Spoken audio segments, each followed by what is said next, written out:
dallimi mes sigurimit islam sheriatik edhe sigurimit komercial është në pikat vijuse. E para sa i përket qëllimit. Qëllimi i sigurimit islam është që me bashkëpunu mes vete, me ndihmu një tjetrit mbi parimin edhe mbi bazën e bëmirësisë. Domethënë thjesht me i bë mirë dikujt.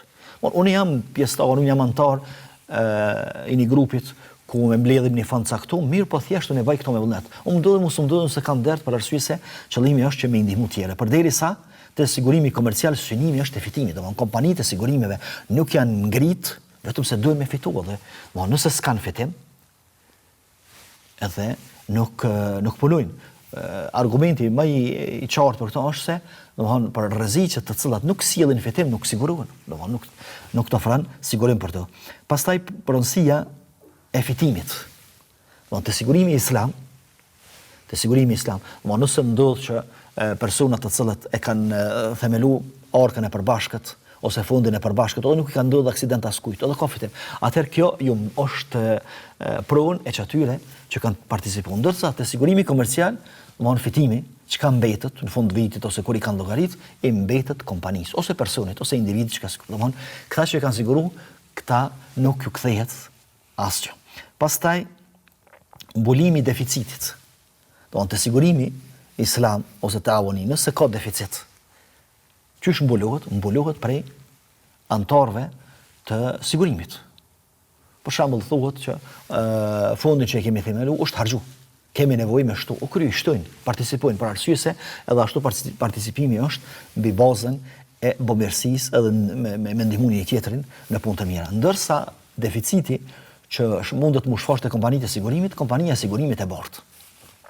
Këto edhe nuk ju lyp pastaj shtesë sigurim. Mundet me rrit sigurimin ose koston e sigurimit për vitin e ardhshëm, mirë, por nuk ju kërkon diçka shtesë. Gjithashtu menaxhimi i fondit të sigurimit, te sigurimi islam ose te sigurimi komercial. Te sigurimi islam, fondi edhe menaxhimi i tij kthehet vet participuesve.